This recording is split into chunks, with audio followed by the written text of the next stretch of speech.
Senhoras e senhores, boa tarde. Em nome da excelentíssima senhora desembargadora Maria de Nazaré Silva Gouveia dos Santos, presidente do Tribunal de Justiça do Pará, e da excelentíssima senhora desembargadora Célia Regina de Lima Pinheiro, diretora-geral da Escola Judicial do Poder Judiciário do Estado do Pará, saudamos a todas e a todos que participam deste webinário Povos Indígenas e Sistema de Justiça. Serão palestrantes Jane Felipe Beltrão, professora e pesquisadora do Programa de Pós-Graduação da UFPA, doutora em História pela Universidade Estadual de Campinas, Unicamp. William César Lopes Domingues, Uira Chacriabá, indígena da etnia Chacriabá, doutor em Antropologia, professor do curso de Etnodesenvolvimento da UFPA, especialista em saúde indígena, foi presidente do Conselho Distrital de Saúde Indígena de Altamira, foi coordenador do Fórum de Presidentes de Condice, foi conselheiro nacional de saúde e secretário-geral da 6ª Conferência Nacional de Saúde Indígena. Rosane de Fátima Fernandes, é de Pertença, Caingangue, professora da Rede Municipal de Marabá, assessora da Associação KICATG, está em estágio de pós-doutoramento na Clínica de Direitos Humanos, CIDAH, da UFPA. É doutora em Antropologia Social e mestra em Direito pela Universidade Federal do Pará, UFPA. Será mediadora a juíza de Direito do Poder Judiciário do Pará, Andréa Ferreira Bispo, mestra em Direitos Humanos pela UFPA, formadora credenciada pela Escola Nacional de Formação e Aperfeiçoamento de Magistrados, que agora faz a saudação inicial deste webinário, doutora Andréa Ferreira Bispo. Muito obrigada, Gabriele. Em primeiro lugar, eu quero desejar uma boa tarde a todas as pessoas que estão nos assistindo. É um prazer enorme recebê-los e recebê-las, especialmente para tratar de uma questão que é tão importante e que nos falta, às vezes, muitas oportunidades para a gente obter informações, as quais são indispensáveis para que a gente possa prestar uma jurisdição que respeite o que prevê a nossa Constituição, ou seja, respeite os direitos dos povos indígenas, compreendendo as suas especificidades, o que é indispensável a eles e a necessidade de que, ao tomarmos decisões, ao lidarmos com as causas relacionadas a indígenas, nós tenhamos a compreensão do que é específico e de que eles têm o direito de permanecerem como tais, mesmo que haja tentativas no sentido contrário. Bom, eu tenho um prazer enorme de estar aqui com o Vira. Eu chamo o Vira de Primo Vira, que mora muito no meu coração. Prazer enorme também estar aqui com a Rosane, que eu chamo de Mana Rosane, e igualmente com a Jane, que é minha professora, orientadora, amiga, querida, parceira de luta. É muito bom. Eu falo que eu às vezes chamo a Jane de musa, porque ela sempre me inspira muito. E nós vamos abordar, nós pensamos, para tratar um pouco, para nos auxiliar a compreender, né, a problemática da violação dos direitos indígenas, nós pensamos em fazer uma abordagem que possa nos dar uma visão geral. Então, nós vamos começar com o Vira, que vai nos trazer um pouquinho do conhecimento dele. Primo Vira, você tem a palavra. Obrigado, Andréia. É uma satisfação poder estar aqui com vocês nesse momento para a gente conversar um pouco com essa turma tão distinta. Jane, minha amiga, a musa é compartilhada. Pode ser, né, Andréia? A Jane é nossa formadora, né? Foi minha orientadora de Rosane, agora de Andréia, com Rosane também, por quem eu tenho grande admiração e profundo respeito. E sou o mais novinho dessa mesa aqui, certamente não na idade, mas no percurso, né, e nessa caminhada. Bem, eu preciso começar falando sobre... os parentes falam que é sempre bom começar pelo começo. Não sei se dá para começar por outros lugares além do começo. O começo, para nós indígenas, é a terra.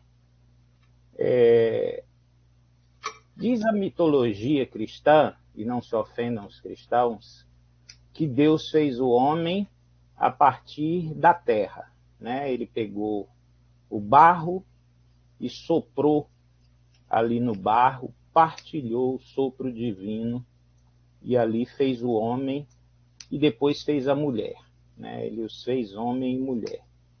Para a mitologia do meu povo, nós também somos fruto do sopro divino, do sopro de Janeruva, né? O nosso pai, que é o nosso criador. Mas ele não soprou no barro, ele soprou num pedaço de madeira do qual Maíra nos entalhou. E, inicialmente, Maíra entalhou só 2 homens, né? 2 irmãos. E Janeruva soprou neles e nós passamos a existir. Então, daí eu preciso dizer que nós somos criacionistas. Para nós, a ideia da evolução da ciência é uma religião difícil de entender. É muito mais fácil pensar que nós fomos criados para nós. E nós fomos criados a partir da terra, porque a árvore é terra. Então, nós nos entendemos também como terra, como território, como lugar onde nós, a partir do qual nós fomos formados e onde nós desenvolvemos as nossas relações, onde nós nos colocamos socialmente, politicamente, em diálogo com o mundo, né? Em diálogo com todos os outros seres que fazem parte também da Terra. Então, para nós, a Terra é a nossa mãe. Foi ela que nos pariu, que nos deu a luz. Nós fomos paridos da Terra, tendo como pai a divindade, o demiurgo, o Maireté, o Janeruva, né, o nosso pai, que nos deu o sopro divino sobre essa terra, sobre esse fruto da terra, que é a árvore cortada, e nos fez seres viventes, né? Nos fez gente, é como a gente define. Mas nem só nós não somos só nós indígenas que somos gente, né? As árvores também são gente. Os animais também são gente. São outro tipo de gente que é como se eles vestissem uma roupa de animal quando eles se relacionam conosco. Então, nós não conseguimos percebê-los como gente. Mas eles são gente, eles têm as suas sociedades, os seus usos, os seus costumes, as suas línguas, as suas culturas. Da mesma forma, os rios, a mata, a floresta, a roça, tudo é sujeito de direitos para nós. A terra, para nós, ela é um sujeito de direitos. A terra é gente. Nós somos gente, terra, porque nós somos filhos da terra. E assim a gente vem vivendo e aprendendo aí por tempos imemoriais, e a gente aprende isso a partir das nossas histórias, né, que se convencionou chamar de mitos ou de mitologia, que são estudados, né, e que são a forma, a partir da ciência, do concreto, do nosso povo explicar as nossas origens para a gente desde criança na aldeia. E assim a gente veio vivendo até que, há muito tempo atrás, chegou aqui por essas terras um povo vindo do outro lado do mundo, do outro lado do Ifuku, da água grande, do oceano. E esse povo tinha outras concepções completamente diferentes das nossas em relação à terra. Eles não se percebiam enquanto produtos, filhos gerados pela terra. Eles se criam também filhos de Deus, só que eles não tinham mãe. E a gente tinha mãe, e a mãe era a terra. E a relação que esse povo desenvolvia com a terra, e desenvolve até hoje a partir daqueles seus descendentes que aqui ficaram, são relações de posse, onde a terra pode ser comprada, pode ser vendida, pode ser explorada, pode ser devorada, destruída, comida. E para nós, que a entendemos como mãe, isso é absolutamente inconcebível. E aí a gente tem um abismo, né? A gente tem uma divisão abissal entre nós, povos indígenas. Eu sou da etnia Xacreabá, é um povo do grupo G, né? do norte do estado de Minas Gerais, mas eu vivo aqui no estado do Pará, na região do Médio Xingu, com os Assurini do Xingu, já há quase 30 anos. Né? Então, eu acabei me refazendo enquanto sujeito indígena, sendo G, e vivendo com um grupo tupi. Aprendi uma nova língua, uma nova cultura, novos costumes, em contato com as 10 etnias que vivem aqui na região do Médio Xingu e que partilham esses significados, esses saberes em relação à relação com a terra. Então, isso traz significados importantes para a gente, porque a relação com a terra, para nós, é determinante. E quando chegam os europeus, e inicialmente eles começam a explorar os nossos antepassados como mão de obra escravizada para explorar a terra, para estabelecer uma relação com a terra que para nós é inconcebível e que é extremamente violenta. E os nossos antepassados não se sujeitaram a esse tipo de relação, de relacionamento, e fugiram, correram para a mata, e houve muita luta, foi um processo colonizatório cruel e cruento, e a nossa população estimada à época da chegada dos europeus aqui era de mais de 1 milhão de indígenas, né? Uma população estimada maior do que a da Europa, e nós somos reduzidos a pouco mais de 300 mil indivíduos. Né? Nós somos completamente destruídos por aquelas coisas que esses nossos visitantes trouxeram para nós. As doenças, a ganância, o desejo o fetiche das mercadorias, e marcado por essa relação exploratória com a terra. E isso é determinante para as relações com a sociedade ocidental até hoje, porque nós ainda continuamos vivendo aquele mesmo contexto de exploração colonizatória. É um processo de colonização que não se estancou quando os europeus se instalaram nessas terras. Eles seguiram e seguem durante esses mais de 500 anos de contato, explorando a terra, explorando o nosso povo, destruindo. E, assim, paradoxalmente, eles que chegaram marcaram reservas para nós e nos confinaram a esses espaços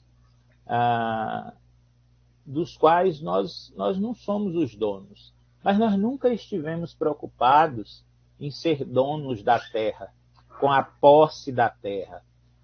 Quando nós falamos, e é uma luta histórica, do nosso povo organizado em movimentos, sobre a demarcação de terra indígena, a gente diz demarcação, demarcação. O que nós queremos demarcar é a relação que nós desenvolvemos com os territórios onde nós nos fazemos sujeitos de direitos, com os territórios que nos pariram, onde com os territórios que nos alimentam, que nos dão barro para casa, palha para cobertura, madeira, comida, caça, água. E o branco entende posse, propriedade. Para a gente é inconcebível que se possa comprar e vender terra, como se coisa fosse. E ainda é difícil para a maioria dos nossos parentes entender que uma sociedade que comprava e vendia gente há pouco tempo atrás, de forma descarada com o que eles entendiam como gente, seguisse fazendo isso com o que nós entendemos que é gente sujeito de direito, né? Então, essa relação exploratória com relação à terra é o que acaba colocando a maior parte dos conflitos que a gente tem com a sociedade até hoje. Porque o sujeito, o ser indígena, está ligado de forma intrínseca com a terra, com a possibilidade de se desenvolver, de ser, fazer no mundo a partir de um lugar de fala que nos constitui. Então, nesse sentido, eu digo que me fiz sujeito na beirada do rio Xingu. Eu sou um sujeito da beira do Xingu, embora a terra que me pariu seja a terra do sertão mineiro. Aqui eu floresci. Esta terra que, no sentido sociológico, no sentido social, da luta pela garantia de continuar essa relação de cuidado recíproco, mútuo com a terra, que nasce e que eu acabo nascendo para ela aqui na beira do rio Xingu. Então, quando a gente fala de invasão de terras indígenas, de garimpo em terra indígena, de exploração madeireira em terra indígena, o que se está invadindo somos nós.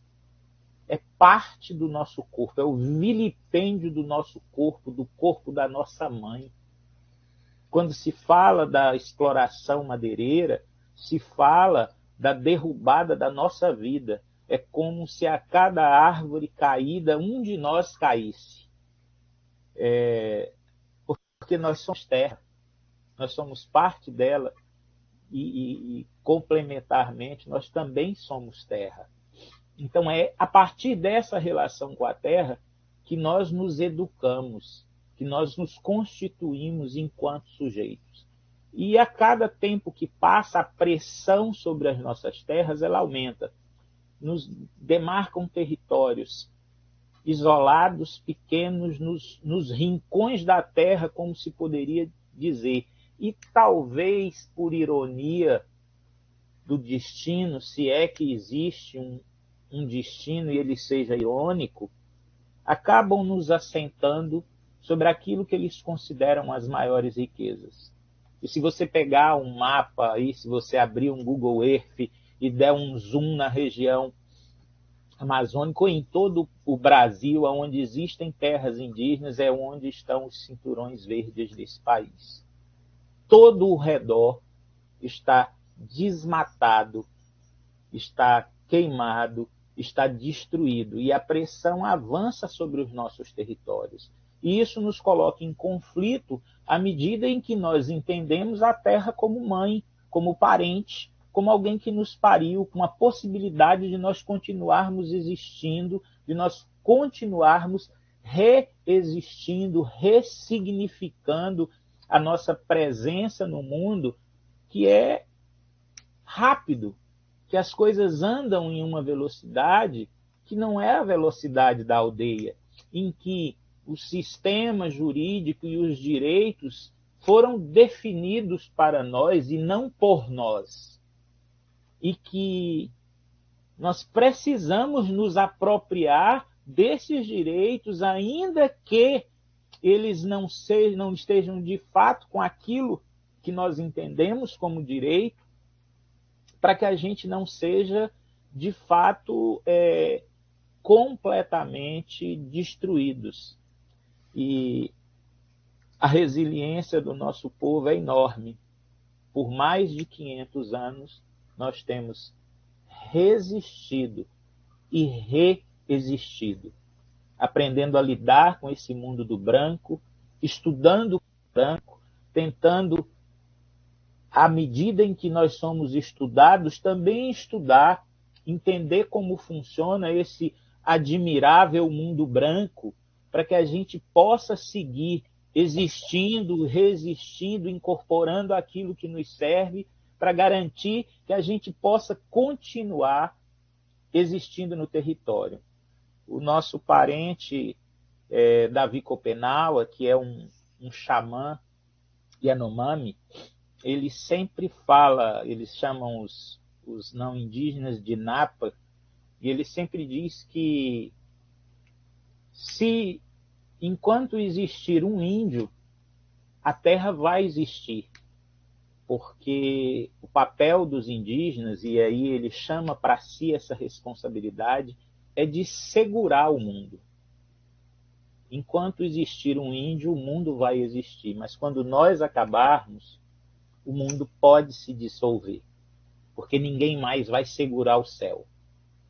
E isso vai se provando verdadeiro à medida em que as mudanças climáticas vão provando de forma cabal que enquanto a sociedade ocidental se desenvolve, enquanto ela se expande, enquanto o ocidentalismo destrói tudo que é tudo que não reflete a sua própria imagem, ele destrói.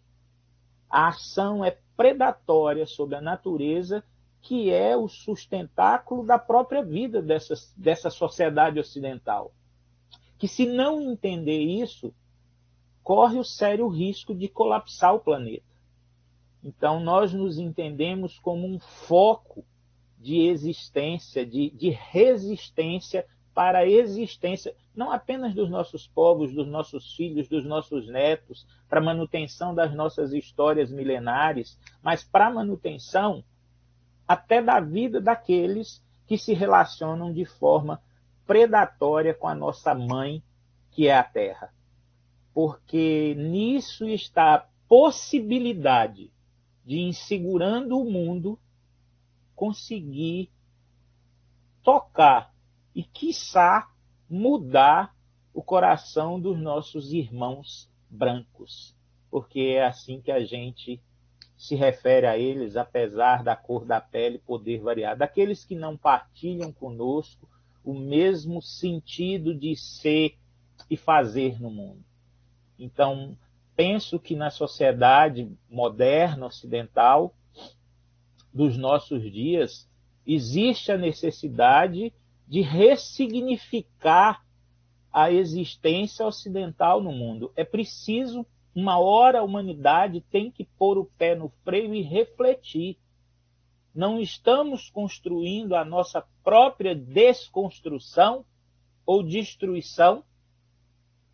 E no sossego da aldeia, das relações com a terra, de filho com mãe, de mãe com o filho, que ensina, que cuida e que amamenta com o leite doce que corre da mata, dos rios, das plantas, dos animais, é que a gente aprende a necessidade da existência pacífica com a terra, para a manutenção da terra, para a manutenção das nossas vidas e para a possibilidade de construir um mundo diferente.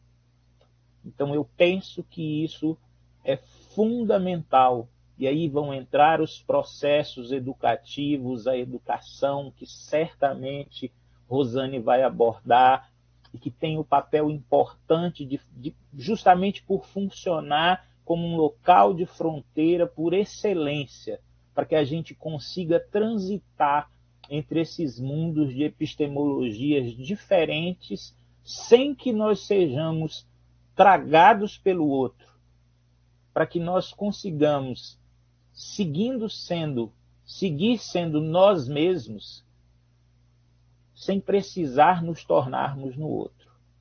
Era isso que eu gostaria de partilhar. Muito obrigado.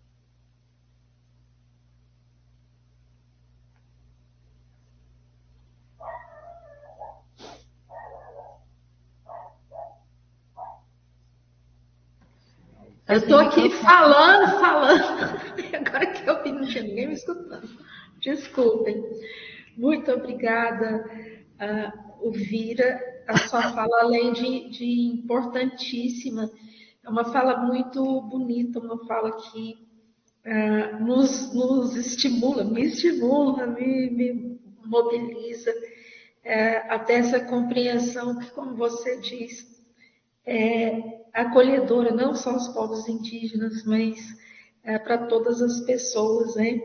Eu achei super importante porque que essa analogia que você disse, né, de gente não se vende, terra não se vende, né?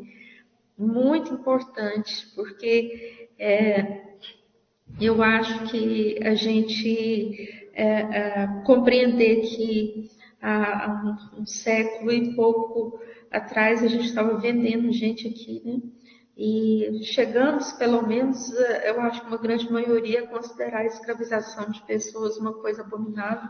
Eu espero que a gente chegue a essa compreensão também sobre a terra. Eu tenho aqui algumas perguntas para o Vira. Eu vou só falar as saudações agora, depois eu volto nas perguntas, tá? Para responder em bloco. Só queria saudar aqui, então, a Matilde, que fala que é um imenso prazer estar aqui. Uma saudação especial para minha comadre Matilde, que é colega de doutorado. Ela está aqui elogiando o Vira, excelente, doutor William. E aí, uma saudação também para Luana Fernandes, que colocou uma questão aqui. Luana, eu vou passar a ler sua questão em seguida, ao final das falas. E sem mais delongas, eu vou passar a fala para Rosane. Querida, a fala é sua. Obrigada, Andréia. Vocês me ouvem bem? Boa tarde a todos, né, e todas que nos assistem. Infelizmente não estamos podendo estar presencialmente, mas é uma alegria poder rever o parente Elvira, poder rever a mana Andréia, poder ver a Jane pela tela, mas a gente já conversou hoje, né? A gente já trocou ideias, já fez planos. A Jane, além de ser minha amiga desde meados de 2000 e alguma coisa, 2004, 2005, também, assim como foi do Vira, da Andréia, está sendo da Andréia, minha orientadora no mestrado, no doutorado e agora no pós-doc, né? Então é uma relação aí de longa data já, né? De amizade, de parceria, a gente já fez muitas coisas juntas. E a gente já, inclusive, já fofocou bem cedo, né? Desde as 6 da manhã a gente já está conversando, trocando ideias sobre coisas que a gente vem fazendo juntas e principalmente em torno das ações afirmativas, da inclusão, né, dos nossos parentes indígenas, das pessoas quilombolas na Universidade Federal do Pará, na pós-graduação. Então, acho que essa mesa, para mim, é uma mesa muito familiar. O parente Elvira também uma pessoa que sempre nos inspira, né, com sua fala. Sempre bom ouvir o Elvira, e hoje ele trouxe uma fala sobre território, né? Eu sempre escuto, e eu participei da banca do Elvira, ele fala sempre sobre políticas de saúde, e hoje foi muito bom ouvir o Elvira falando sobre território. E Andréia, minha mana, né? Agradecer pelo convite, também a equipe que está aí dando suporte, né? Dizer que é sempre bom revê-la, Andréia, mesmo que seja pela tela, poder conversar contigo e trocar ideias é sempre muito bom. E acho que essa mesa, né, essa aula, vamos dizer assim, desse webinário, nessa data de hoje, poder estar com essas pessoas tão especiais, tão representativas, né, dessa pauta indígena, especialmente aqui no hoje estado do Pará, mas não só no Pará, mas de uma forma geral, a gente sabe que tem pessoas que nos acompanham de diversas regiões, né, Andréia? Na outra sessão que eu participei, a gente teve pessoas de diferentes regiões do Brasil, e é muito bom a gente poder conversar a partir daqui, mesmo nem eu e nem o Vira sendo daqui, né? Eu falo a partir de Marabá, nós temos aqui relações com parentes, né? Eu mais com os Gavião, aqui em Bom Jesus do Tocantins, onde eu morei por cerca de uma década, de 10 anos, prestando assessoria, continuo fazendo essa parceria, mas eu sou vou dizer assim, uma educadora, antropóloga, que atua, que milita e compartilha das lutas mais nessa região do que a gente pode chamar de hoje estado do Pará, que é a região sudeste, assim como Vira, né, está lá muito próximo dos parentes do Xingu. Eu estou aqui mais para o lado do Tocantins, né?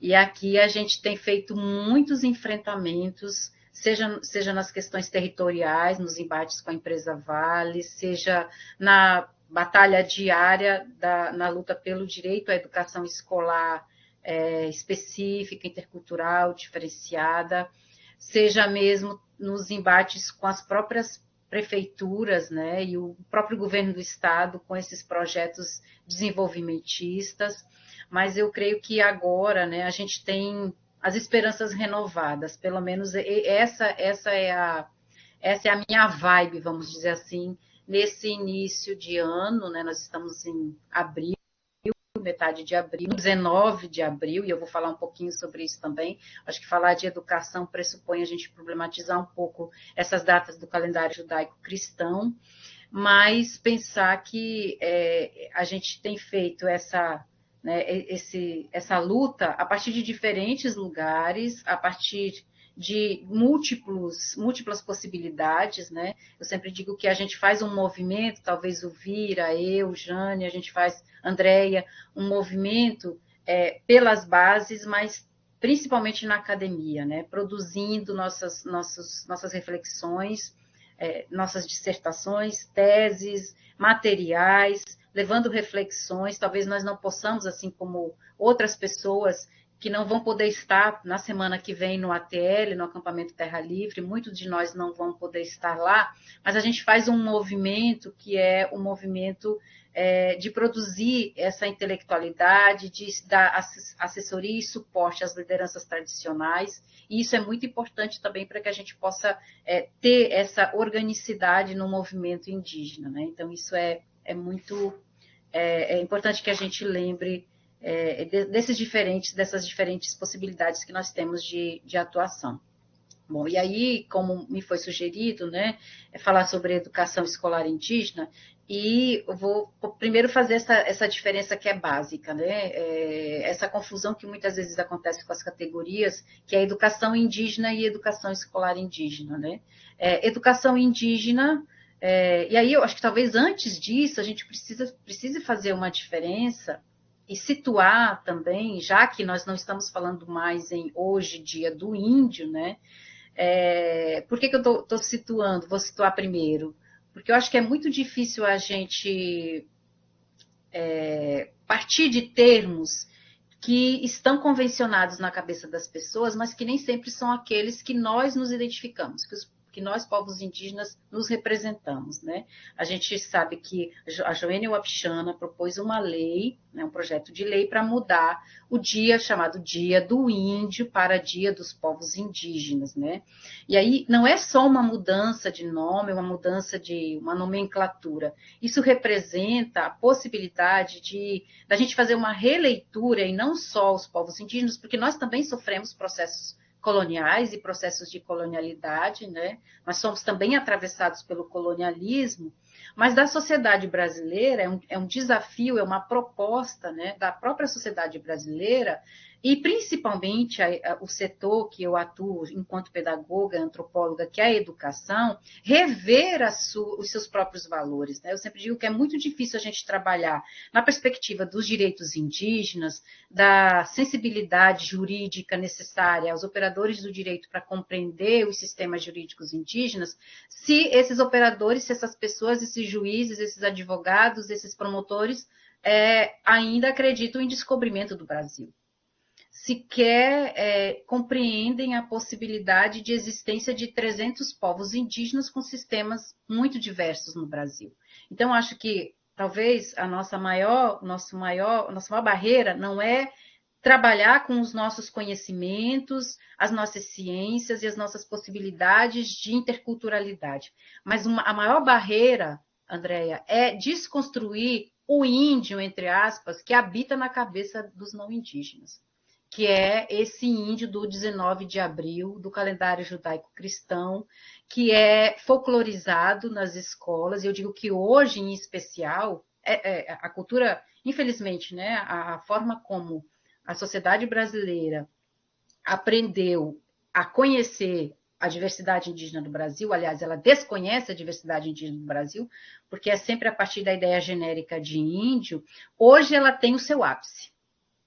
Eu digo que hoje é o dia em que eu passaria mais raiva se eu pudesse ir nas escolas não indígenas, porque o ápice da celebração da idiotice, né, da hipocrisia, do pacto de hipocrisia feito a partir da ideia do descobrimento do Brasil em 1500, e que vai ser, é outra história, que agora, dia 22 de abril, se renova mais uma vez esse pacto de hipocrisia, né, em que as pessoas, nas escolas principalmente, que é onde nós estamos formando, né, aliás, eu acho que os não indígenas estão deformando a possibilidade de construir relações de fato respeitosas com a diversidade indígena no Brasil. Hoje é o seu dia, vamos dizer, mais emblemático, porque é o dia em que as pessoas estão reproduzindo aquilo que as escolas sempre fizeram, que é produzir desinformação, que é reproduzir preconceitos e, infelizmente, alimentar o racismo. Porque não se fala da diversidade indígena, não se fala das lutas, como o parente Elvira falou, sobre os territórios, a nossa luta pelos territórios indígenas, pela demarcação, pela nossa permanência deles, o direito das pessoas indígenas que estão nos contextos urbanos, não se fala das pessoas que estão, muitas vezes, nos terminais rodoviários, como é o caso do meu povo caingangue, das mulheres e crianças que estão nos terminais rodoviários vendendo o artesanato, seu artesanato, que nesse período tem uma procura maior por ser dia entre aspas, dia do índio, né? Então, o pacto, eu digo que é o pacto da hipocrisia que segue alimentando o racismo nesse país. E eu acho que não dá para a gente falar em direito à educação escolar indígena, como nós conquistamos na Constituição de 88, como nós conquistamos na LDB de 96, como nós reforçamos na Convenção 69 da OIT, na Declaração da ONU, nas resoluções, no próprio Plano Nacional de Educação. Se a gente está conversando com técnicos de secretarias de educação, se a gente está conversando com muitos professores, inclusive das universidades, que ainda acreditam no mito do descobrimento, que ainda acreditam, né, que é preciso ter um dia dedicado aos índios e não um dia para lembrar, para ouvir as pessoas indígenas sobre as suas resistências nos seus territórios, sobre o genocídio, como bem falou o parente Elvira, sobre o etnocídio, sobre o epistemicídio, dia de conhecer um pouco mais sobre as nossas vidas, as nossas vivências, seja nas cidades, seja nas aldeias, seja nas universidades ou nas nossas roças tradicionais. Então, acho que o principal obstáculo, ao meu ver, ainda para que a gente consiga efetivar o que estava dito lá na Constituição Federal e que não foi cumprido, né, que era a demarcação das terras indígenas num prazo de 5 anos. A gente efetivar a educação escolar indígena de qualidade, porque, pasmem, ainda há pessoas que acreditam que a gente não precisa de escola, porque lugar de índio é na mata, caçando e pescando. É esse tipo de cultura que vem sendo reforçada nos bancos das escolas não indígenas e que, infelizmente, o Vira, eu e tantas outras pessoas, tantos outros parentes indígenas, nos obrigam, esse tipo de conhecimento que nos obriga a todos os dias fazer a defesa das nossas comunidades, do nosso direito de ser diferente, do nosso direito à língua, do nosso direito à educação escolar específica, do nosso direito a políticas de saúde que compreendam os nossos sistemas de cuidado. É justamente isso que eu quero trazer nessa discussão, para que a gente comece a pensar a partir do básico, né? Ou seja, como é que eu posso pensar em atendimento, em respeito aos direitos indígenas, se eu sequer, enquanto pessoa não indígena, reconheço o direito que essas pessoas têm de existir enquanto coletividades etnicamente diferenciadas. Eu acho que o ponto principal é esse. E a educação, como bem já referenciou o parente Elvira, ela é estratégica, não só para nós, porque a educação escolar indígena é diferentemente da educação indígena, que é nossa, que é como nós fazemos os nossos próprios, as nossas próprias formações, né, de sujeito, de pessoa, de especialistas em determinadas áreas. A educação escolar indígena é uma necessidade justamente para nos possibilitar um diálogo menos desigual e menos desrespeitoso no sentido dos não indígenas nos ouvirem a partir da sua língua, né? Então, acho que a própria necessidade de aprender o português nas escolas indígenas, em muitas das aldeias dos mais de 305 povos indígenas do Brasil, hoje, vem justamente dessa necessidade de se fazer ouvir. E se fazer ouvir não é só ser compreendido enquanto língua hegemônica, que é o português, que vem sendo requerido nas escolas indígenas, mas ser ouvido a partir daquilo que o próprio movimento indígena conquistou e que é importante, que é o direito indigenista, né? E hoje nós temos a possibilidade de extrapolar esses espaços, né? E é uma conquista importantíssima do movimento indígena no Brasil, que nós temos uma ministra, um Ministério dos Povos Indígenas, uma pessoa indígena à frente da FUNAI, que é a Joênia, a Soninha Guajajara no Ministério dos Povos Indígenas e o próprio Web Tapeba na coordenação da CESAI, a Secretaria Especial de Saúde Indígena. Por que eu estou dizendo que hoje, mesmo com toda essa carga, né, muito negativa de que a data traz para nós, se nós tomarmos a perspectiva não indígena dos equívocos, da repetição dos erros, da folclorização da data, para nós é uma data importante e ela foi apropriada de alguma forma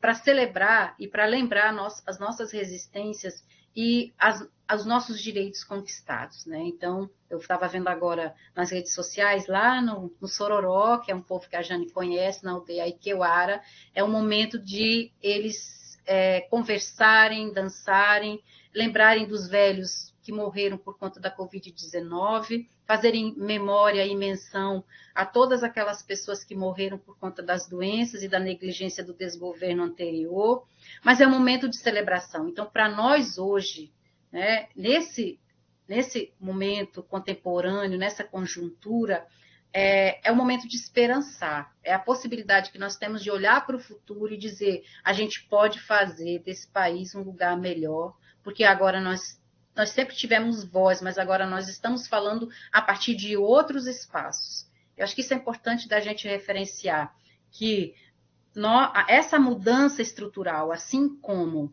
uma educação antirracista, é importante para que nós desconstruamos esses equívocos históricos, o racismo que, infelizmente, tem derrubado muitas pessoas, muitas lideranças indígenas nas lutas pela defesa dos territórios, o racismo institucional que tem impedido que as nossas escolas nas aldeias sejam construídas, que os nossos educadores, especialistas, notórios saberes indígenas sejam contratados como pessoas de excelência para trabalhar as culturas, as línguas, para trabalhar os nossos conhecimentos. É esse racismo, né, cotidiano, em que a gente precisa sempre corresponder, entre aspas, a essa expectativa de índio que os não indígenas têm na sua cabeça, é esse racismo que nos coloca sempre num lugar inferior, né, e que a gente precisa o tempo todo estar, de alguma forma, se explicando e dizendo, olha, eu falo português, mas eu sou cangangue,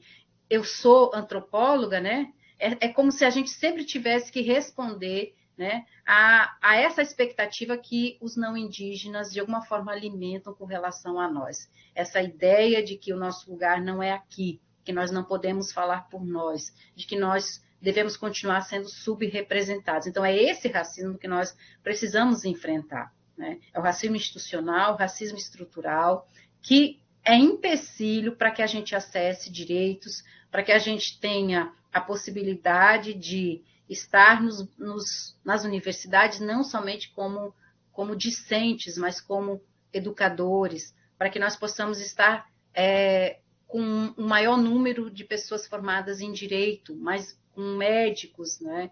Então, acho que não dá para a gente falar em acesso a direitos, em qualquer área que seja, saúde, educação, acesso à terra, sustentabilidade se a gente não desconstruir e se não houver um processo de desestruturação, e aí é desestruturação mesmo, se o racismo for estruturado, ele precisa ser desestruturado, ele precisa ser desconstruído, e eu acredito que a gente pode fazer isso por meio da educação, como educadora eu acredito muito nisso. E hoje estou com a minha mão aqui toda cheia de genipapo, eu venho de uma escola, porque eu faço isso com as escolas de ensino fundamental, onde eu faço formação com as crianças, onde eu mostro, converso sobre não o índio que está na cabeça dos pais delas, né? Porque eu creio que a gente pode construir essa visão dos povos indígenas a partir das suas especificidades, como nós somos, com essas novas gerações. Porque tem gerações, algumas das gerações, que não vão mudar mais. Nas redes sociais, se a gente vê os comentários, a gente diz assim, mas sempre foi assim. Eu vi comentários de educadores em algumas postagens que eu tenho feito sobre a importância da gente problematizar essa data, da gente rever os materiais didáticos que são trabalhados, e as pessoas dizem assim, mas a gente sempre trabalhou assim, a gente sempre fez assim, está ficando difícil dar aula, então é sempre a resistência no sentido de eu não vou mudar. Vocês são assim, vocês vão morrer assim, eu sou assim e vou morrer assim. Essa é a ideia que eu tenho de indígena, é essa a ideia que eu tenho de vocês e eu não vou mudar. Então, acho que a gente precisa empreender esforços nesse sentido, né? De mexer estruturalmente, culturalmente com as pessoas e utilizar, eu tenho feito muito isso, utilizado as redes sociais para colocar um monte de ponto de interrogação na cabeça das pessoas, porque eles estão usando as redes sociais para difundir muita desinformação. Tem muita gente por aí com milhares de likes ensinando as pessoas a trabalharem o Dia dos Povos Indígenas a partir da ideia de que nós somos genéricos, que adoramos um Deus Tupã, adoramos uma lua que é Jaci. Ou seja, a gente está falando de coisas que para nós são assim inadmissíveis. No entanto, isso é o que as pessoas têm, é o que as pessoas estão trabalhando. São elas que estão formando as futuras gerações. Então, como é que a gente vai desconstruir o racismo se a gente não trabalhar a partir de uma educação antirracista? E aí vale para o sistema judiciário, vale para os profissionais da saúde, vale para os profissionais da educação superior. Né? Eu acho que a gente precisa não medir esforços em construir uma nova cultura, né, para o respeito, para o conhecimento dos povos indígenas, a partir de quem conhece os povos indígenas, a partir dos próprios povos indígenas, claro, em primeiro lugar, mas a partir de quem está fazendo a diferença na produção de uma ciência, de uma possibilidade de leitura que não é enviesada, mas que é a partir das nossas próprias realidades, dos nossos enfrentamentos, das nossas resistências, das nossas conquistas, das nossas parcerias, e dizer que meu tempo já acabou, passou muito rápido, mas que a gente possa, então, fazer desse dia, né, Dia dos Povos Indígenas, esse momento de reflexão, né, de que todos os dias nós estamos lutando pelo território, todos os dias nós estamos brigando com as secretarias de educação, fazendo um enfrentamento para acessar nossos direitos, e que é compromisso nosso, pessoal, de cada um, fazer o enfrentamento cotidiano do racismo. Não é fácil, porque a gente está lidando com 500 anos de uma estrutura muito sólida, né? Que é a estrutura racista que instituiu essa sociedade. Mas nós precisamos continuar avançando e esperançando. E aí vocês me dão esperança. Por isso que eu estou feliz por estar aqui hoje com vocês e poder trocar ideias, poder ouvir vocês, porque vocês sempre renovam essa minha esperança de seguir nessa batalha. Obrigada, Andréia. Desculpa que eu passei. Muito obrigada, querida. É sempre maravilhoso escutar essa mulher potente, sábia, e tem sempre pessoas vibrando com isso. Eu achei muito importante o que você disse, Rosane, e aonde que eu coloco também, que você falou na sequência do acesso ao Poder Judiciário, né? muitas vezes a gente tem em conta, né, o direito à igualdade como uma coisa ativa de tratar todas as pessoas da mesma forma, né? E isso, além de não ser bem, né, o que a Constituição diz, porque quando ela tem o seu capítulo dos direitos sociais, ela está falando exatamente o contrário, né, para a gente tratar com equidade. Ter uma noção de medida para poder igualar as desigualdades, né? Os objetivos, um dos objetivos, né, da nossa República, eu acho que, se não me engano, está no artigo 3º, né, é reduzir os processos de marginalização, as desigualdades individuais, regionais, sociais. Então, é muito importante a gente ter isso em mente, né, e lembrar lá do artigo 231 que a gente precisa respeitar a diferença dos povos indígenas, né, e compreender que o jeito que a gente vive não vale mais nem menos, é diferente e que tem que ser respeitado. Muito bacana a sua fala. Eu lembrei aqui do meu tempo de escola, fazendo uma pena de cartolina, pintando o rosto com tinta guache, que se resumia nisso. Eu acho que você chama a atenção para uma coisa importantíssima.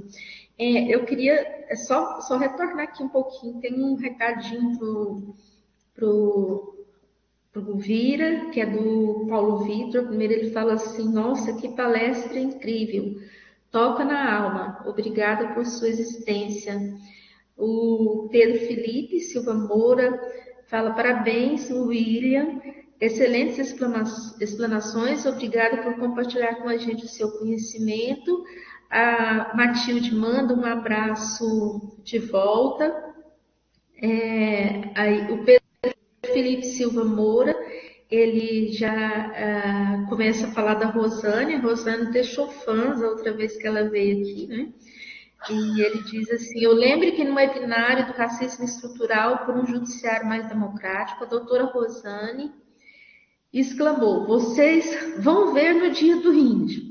Hoje eu vi vários Feliz Dia do Índio com mensagens racistas. Um racismo camuflado, fruto da ignorância, as pessoas sendo racistas sem saber.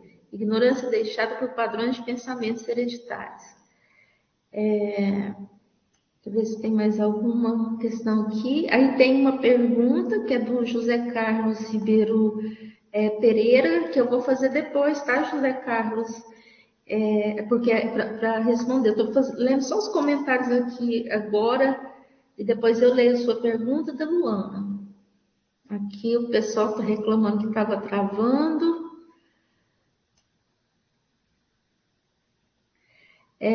A Marjorie falando aqui: muito boas suas postagens, Rosane, acompanho todas. Necessário tocar nessas questões e provocar reflexões. A Matilde vem diz: maravilhosos seus ensinamentos, doutora Rosane. O José Carlos Ribeiro Pereira está pedindo seu Instagram, Rosane.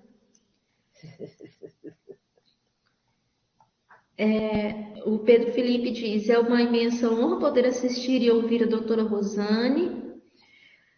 A doutora Rosane de Fátima, muito inteligente, didática, obrigada por transmitir seu conhecimento para a gente, excelentes pontuações, adorei ouvi-la novamente. Olha, a da Rosane já está com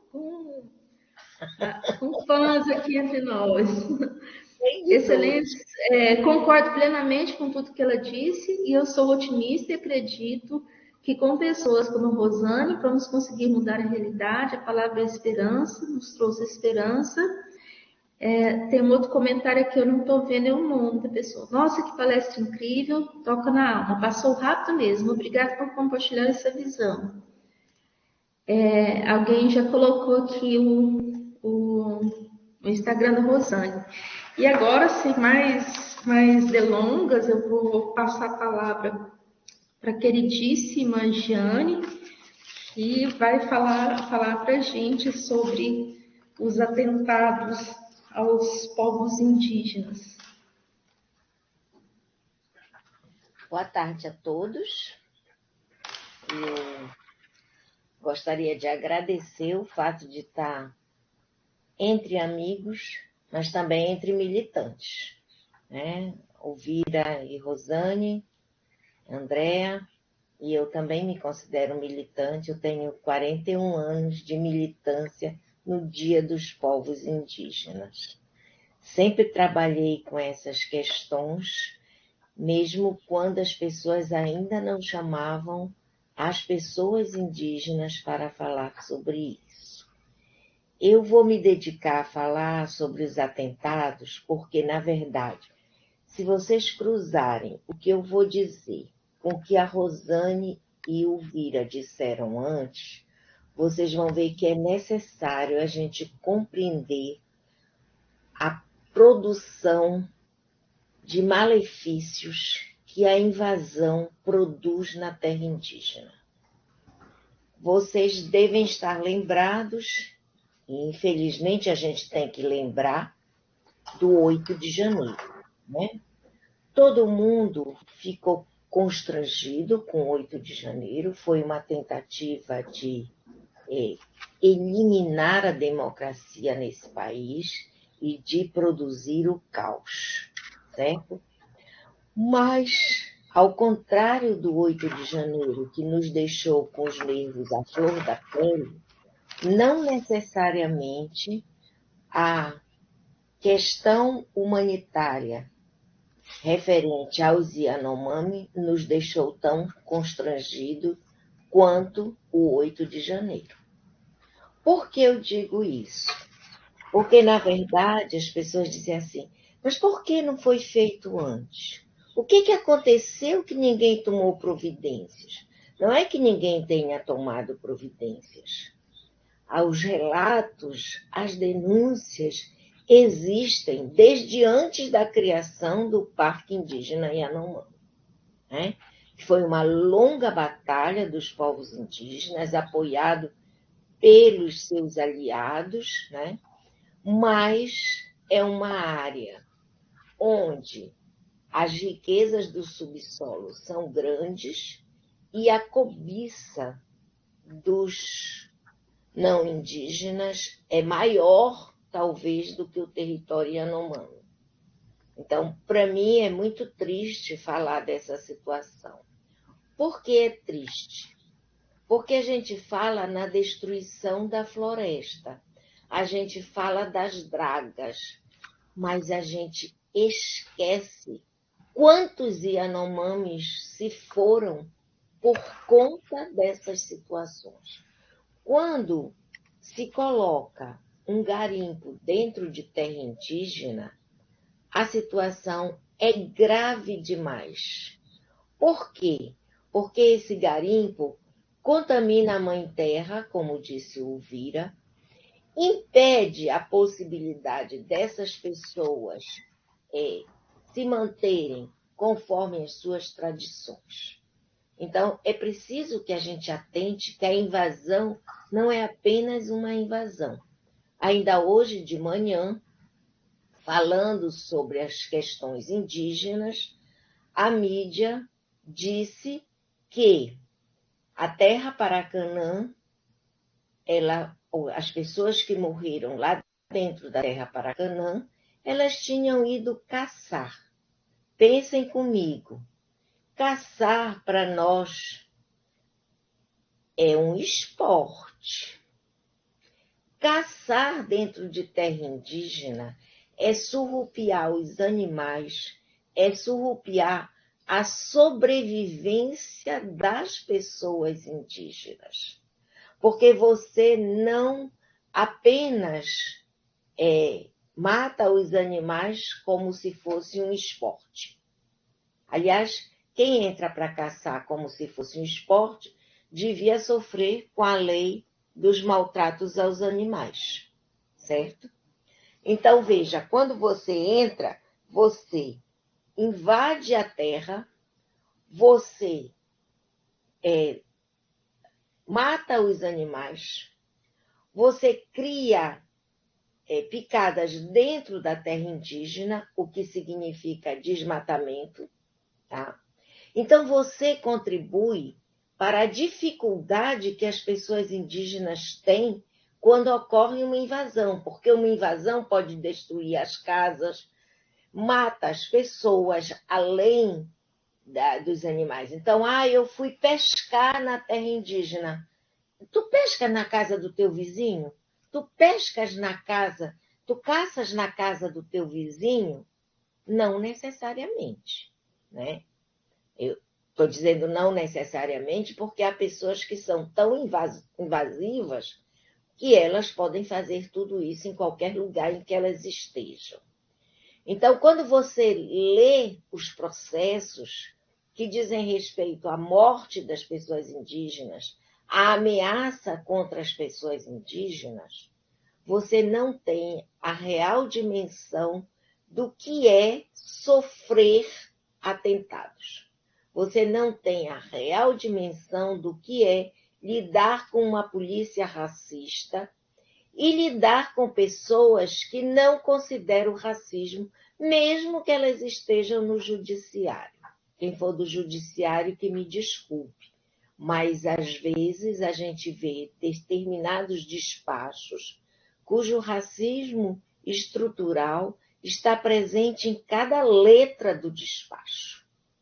Então você tem ainda, às vezes, muitas dúvidas sobre se isso é racismo, sobre se foi realmente um atentado. Eu lembro da grande liderança que a gente tem do Chucuru, o Marcos Chucuru, contando que quando ele denunciou a ameaça de morte a ele mostrou um bilhete que foi deixado na sua casa. E sabe qual foi a decisão policial? Ele contou há poucos dias para nós. Ele teve que escrever várias vezes aquilo que continha o bilhete, porque os policiais, ao invés de fazerem um teste grafotécnico, eles mandaram ele escrever 3 vezes o mesmo bilhete. Sabe o que dizia o bilhete? Algo parecido assim: vou cortar a sua cabeça, você é um moleque, você não pode viver. Fazer uma pessoa escrever um bilhete dessa natureza é uma forma de tortura. Não apenas porque parece aqueles castigos de escola antiga, mas exatamente porque a pessoa, cada vez que ela escrever, ela se lembra da ameaça. E ninguém fez nada contra a ameaça de uma pessoa cujo pai foi assassinado na frente dele. A grande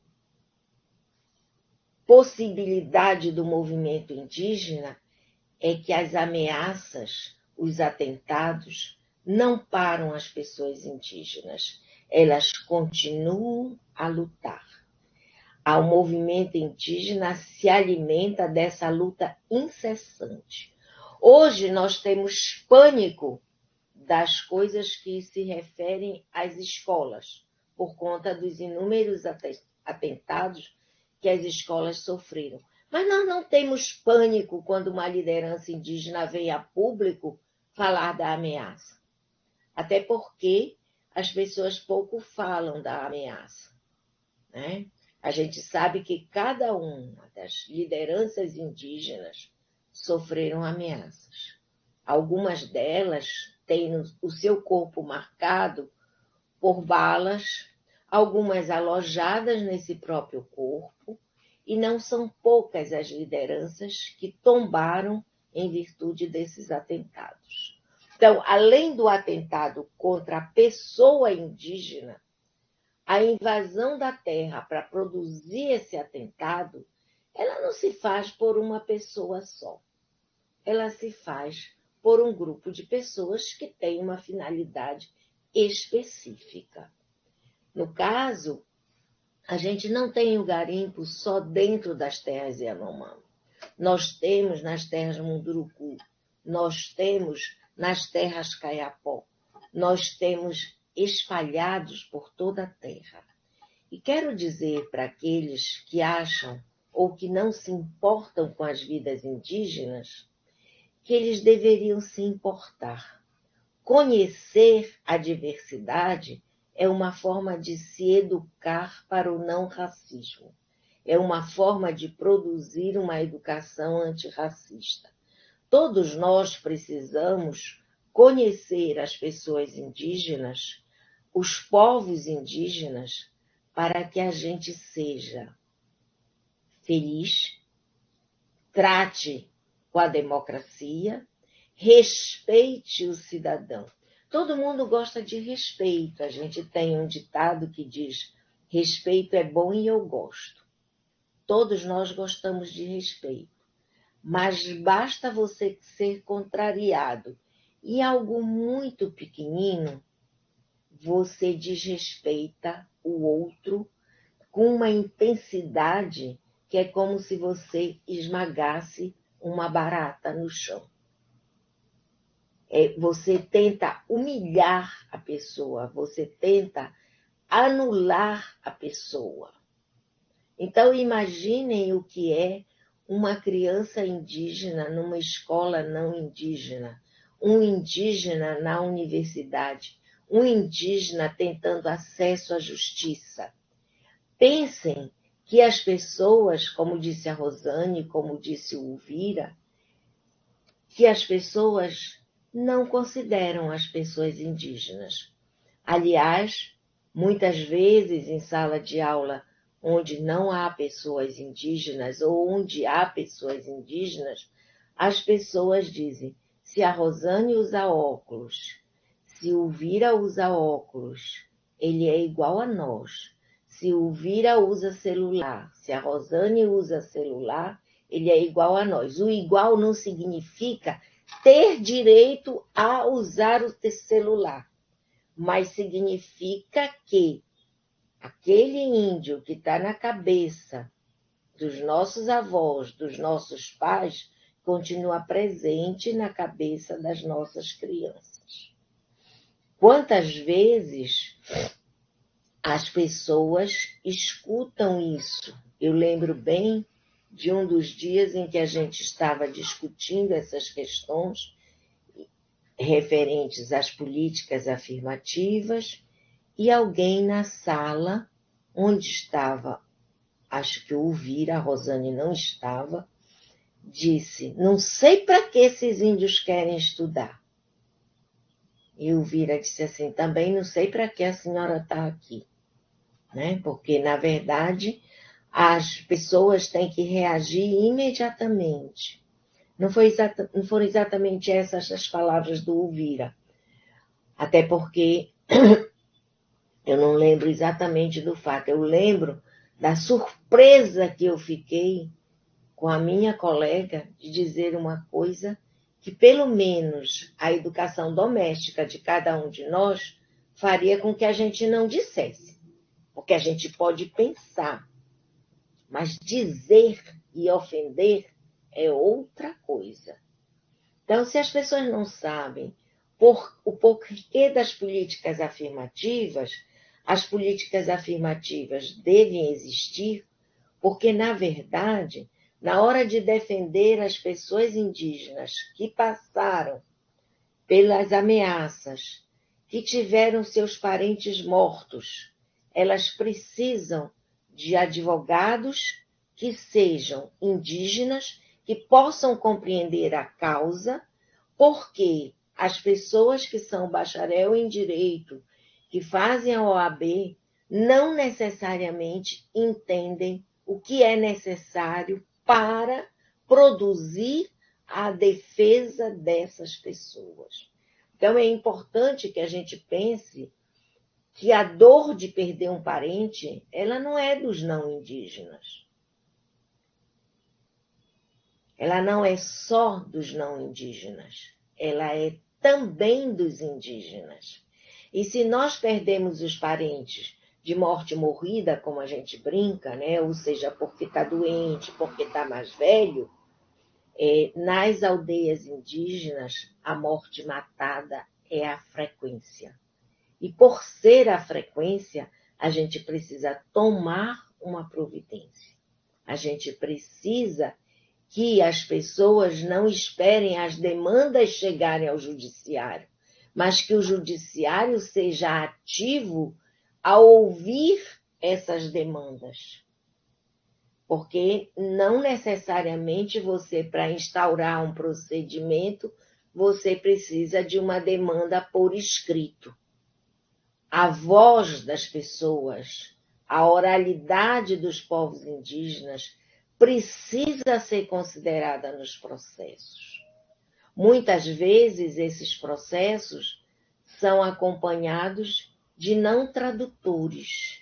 E não ter um tradutor significa não ser compreendido adequadamente. Por que não ser entendido adequadamente? Porque, na verdade, a língua portuguesa é a segunda língua dos povos indígenas. Mesmo que ele não fale mais a sua língua materna, a dificuldade de falar o português como uma segunda língua é grande. O fato da Rosane se expressar perfeitamente, do Elvira se expressar perfeitamente, não é a norma, porque as escolas indígenas, juntando com o que a Rosane falou, as escolas indígenas não atendem às especificidades que a lei obriga, né? Quantas vezes a gente tem respostas da Secretaria de Educação que não são adequadas. Eu lembro da Rosane ligando para a secretaria e pedindo carteira, e as pessoas dizendo que índio não precisava de carteira, né? Se a escola tem um padrão que não é indígena, se a escola tem que reunir as crianças dentro de um edifício, então ela precisa de carteiras. Mas a pessoa na secretaria, no setor que tem que tratar da educação indígena, dá essa resposta? Não foi ali ou acolá, foi aqui na Secretaria de Educação do Estado do Pará.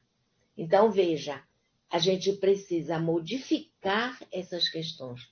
E para modificar, a gente precisa aprender, ou melhor, reaprender, ou iniciar um aprendizado que contemple os povos indígenas e que considere os povos indígenas dentro das suas possibilidades e com a sua autodeterminação, para que essas mazelas não se façam mais sentir. Eu não digo que eu estou cansada de falar contra o racismo, porque eu vou continuar.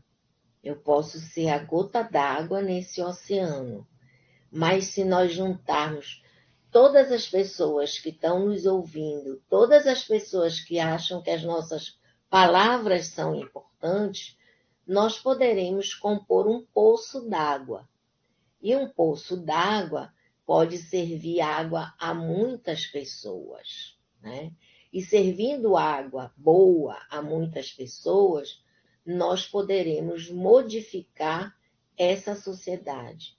O racismo não se faz apenas contra os povos indígenas, se faz contra as mulheres, se faz contra as pessoas negras, se faz contra os quilombolas. Então, hoje é o Dia dos Povos Indígenas, que, aliás, o Dia dos Povos Indígenas deveriam ser os 365 dias ou 366 dias do ano civil, porque durante 523 anos essas situações não cessaram. A invasão continua a ser feita e as pessoas hoje não chegam de caravelas, elas chegam com carabinas, para fazer um trocadilho infame, né? Então é necessário que a gente compreenda, que a gente continue a discutir. Nós sempre estamos à disposição de todos para ir onde for necessário para combater o racismo. Muito obrigada.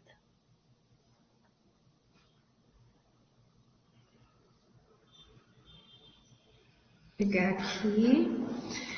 Muito obrigada, Jane. Sempre muito inspiradora, por isso que eu digo que a Jane é minha musa. Eu fico ouvindo sempre a Jane e fazendo reflexão também. Isso é muito estimulante. A Jane falando, né, da língua, por exemplo, né, mesmo quem não fala a própria língua, isso a dificuldade que tem com uma língua diferente, né? A nossa língua, ela não são só os sons que estão saindo da boca, né? Não é nem o sotaque que a gente tenha. A nossa língua é a nossa linguagem, o modo da gente ser, de estar no mundo, como sujeito histórico, né? Como disse o Vira. E eu acho que é um dos direitos mais elementares, né? O direito de comunicação. E é muito complicado para os povos indígenas, né? Fazerem essa tradução, né? Passando o que a gente fala de uma oralidade, ter que utilizar a linguagem escrita, ou mesmo conhecer uma linguagem do não indígena, né? Para fazer esse encontro e para que a gente possa entender. Para mim é um esforço gigantesco e felizmente a gente sabe como tem aqui a Rosane, né, o Vira, tem sido muito bem sucedidos nisso, né? E aí eu acho importantíssimo que a gente abra os nossos ouvidos, nosso entendimento, os nossos corações e que possa também, do jeito que eles vieram até um certo ponto, para que haja esse encontro, a gente também deve ir. A gente também tem que aprender a escutar, né? Escutar sem se considerar no centro do entendimento, né? No marco, no trono do poder, e não fazer o que a Jane disse também, de desprezar, diminuir, que no final das contas tem um nome que a gente sabe muito bem, que é desumanizar. Tem uns comentários aqui sobre a Jane, que eu vou falar para vocês, né? A Cristiane Cardoso está dizendo aqui, excelente palestra. Ai, meu Deus, Ana Kelly. Porque tem alguns comentários aqui que não está saindo com o nome em cima, mas esse aqui está com o nome que é a Ana Kelly.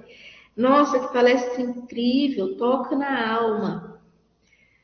A Claudinete diz, importantíssimo este momento, pena que preciso sair, professora Jane maravilhosa. A Valdilena, parabéns pelo evento, estou acompanhando, aprendendo e refletindo sobre tudo o que está sendo dito, que outros encontros como esse aconteçam para o processo decolonial do conhecimento nas questões indígenas. A Luana já vem aqui de novo, disse para a professora Jane, perfeita em cada palavra, sempre me arrepio em suas considerações, parabéns. A Ana Godinho está dizendo também uma consideração da doutora Jane, sensacional. Pulei aqui. O Pedro Felipe Silva Moura diz, muitos não notam as palavras, talvez seja necessário estar na pele, doutora Jane Felipe. Tens o mesmo sobrenome meu. Já descobriu que é parente do Pedro Felipe. A Matilde diz aqui, respeito e admiração, professora doutora Jane Beltrão, com sua fala direta, explicativa e de imensa sabedoria sobre pautas de direitos dos povos indígenas, atuais e necessárias reflexões. Saudades das nossas aulas, professor. Opa, gente, eu tô pulando coisa aqui sem querer. Aí depois o Pedro diz aqui, nenhum direito a menos. A Cristiane diz, dói na alma essa exclusão. O Pedro, que eu estou pulando aqui, gente, desculpa, eu não sei o que eu fiz aqui. O direito dos povos indígenas são todos os dias, feliz dia dos povos indígenas. A Mariana Barbosa, Jane sempre dando aula, sensacional. A Joselma Fernandes Nascimento, muito bem, muito bom ouvi-la. Parabéns, professora Jane, pela excelente explanação. A A Mariana faz uma pergunta, eu só vou pular aqui só para ver se tem mais alguma consideração, que eu já vou voltar lá nas primeiras perguntas. Tem uma outra pergunta aqui da Ana Kelly. A Maiana está aqui, um abraço para ela, querida. O Edir Joy Lima está agradecendo pela excelente aula, dando parabéns. Agora eu vou conseguir voltar lá em cima. A Luana Fernandes diz o seguinte: boa tarde, William. Primeiramente, parabéns pela sua história e gostaria de deixar registrada minha admiração por você e pelas mulheres admiráveis que compõem este evento. Suas falas foram extremamente pertinentes e ela te pede: você teria indicações de leitura, principalmente indígena, onde possamos conhecer mais de tudo que você explanou? E ela diz que é da área de direito e gostaria de pesquisar mais sobre o assunto. Eu vou ler na sequência mais umas perguntas, que aí depois eu passo a palavra para todo mundo, tá?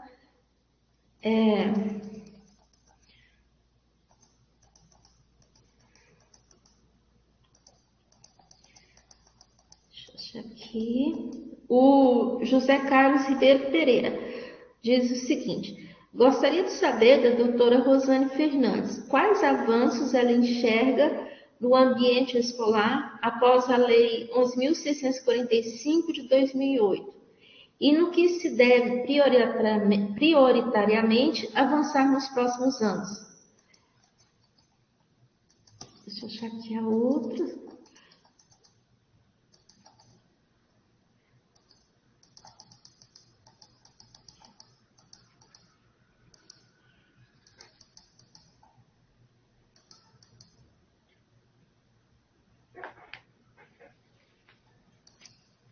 A gente podia responder enquanto tu procuras mais 3, porque a Rosane e o Vira podem responder, aí tu vais até os mais 3 para as pessoas não ficarem sem... Tá bom. Rosane e o Vira podem responder. Vira.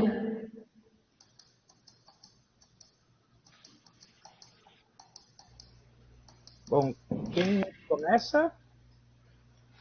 Pode começar. Pode ser você. Ok. Obrigado pelas palavras carinhosas. É um prazer. Esses momentos, eles são importantes, né? Eu estaria ali numa festa com os parentes na associação.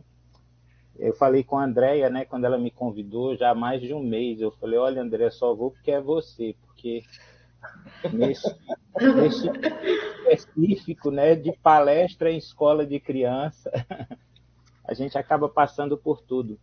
E é uma oportunidade muito grande de aprender também, como eu aprendi aqui com Jane, com Rosane, e da gente pensar nas possibilidades que essas falas iniciais elas ensejam, né?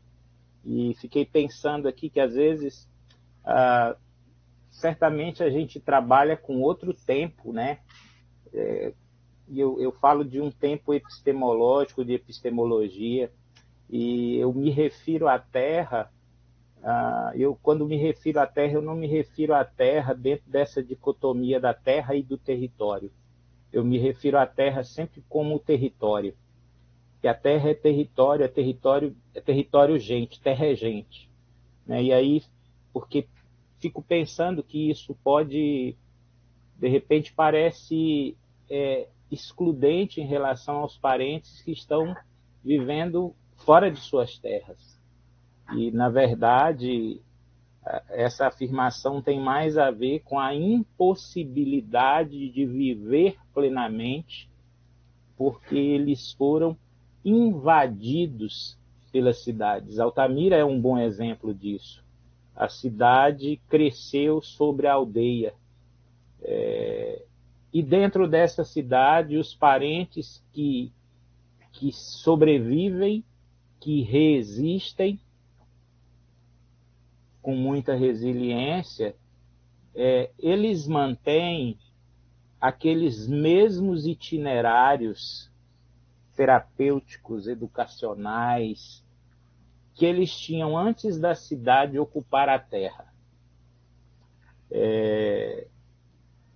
E é nesse sentido que eu falo, eu achei importante pontuar isso.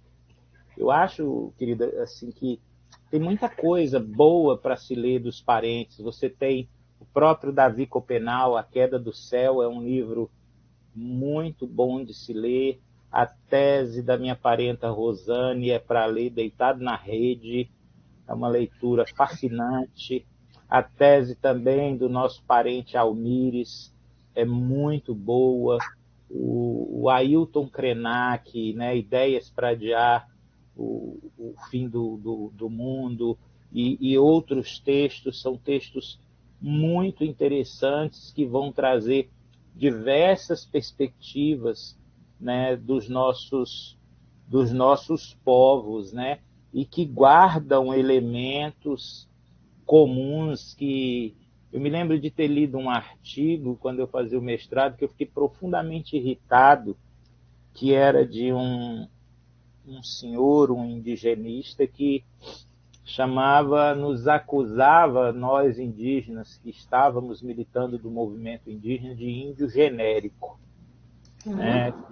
Ele nos taxava de índio genérico porque a nossa luta não era calcada nos marcadores étnicos que nos diferenciavam entre nós. E eu acabei tendo a ousadia, não de publicar, mas de escrever pessoalmente para ele, dizendo que era um esforço enorme para a gente procurar aquilo que nos unia como sujeitos indígenas, para além das nossas diferenças étnicas, para a gente militar a partir disso para o bem comum, para a construção do bem viver. Né? E que a ideia dele era uma ideia que estava na contramão de tudo que a gente vinha construindo, né, ao longo dos tempos. Mas para focar na bibliografia, eu te recomendo o Davi Copenau, o Ailton, a Rosane, o Edmar, que escreve sobre políticas afirmativas na universidade, o Almires. São leituras excelentes. Você escreve sobre saúde.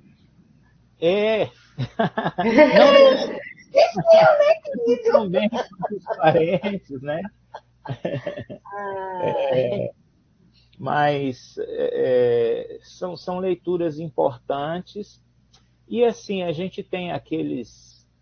E quando a gente fala do irmão branco, isso, o Todorov escreve sobre isso, quando fala da conquista da América Latina e da chegada dos espanhóis na América Central, né, que os mexicas ali, né, eles receberam o Cortés como se fosse o irmão branco, porque na própria mitologia deles contava-se a história de que viria do outro lado do oceano um irmão branco, que era um irmão deles, mas que havia se esquecido de quem era, e que um dia ele retornaria e ele devia ser recebido como um irmão.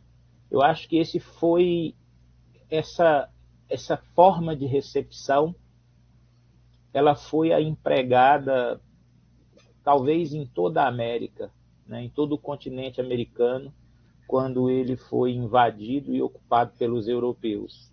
E num certo sentido, ele acabou causando a ocupação, a invasão e o início desse processo colonizatório.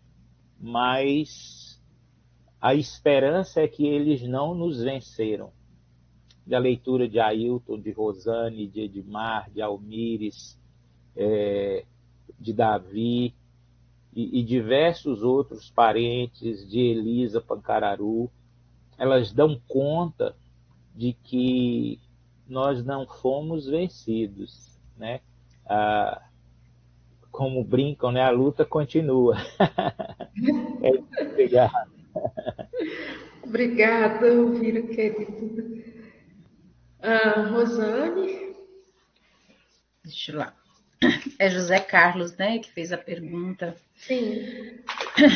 Bom, muito do que a gente tem hoje como legislação indigenista, né, eu acho que a Lei 11.645, ela é também parte dessa luta, né, dos movimentos indígenas, dos movimentos sociais, do movimento negro, dessa luta que é também dos nossos parceiros e parceiras, dos nossos companheiros de luta não indígenas.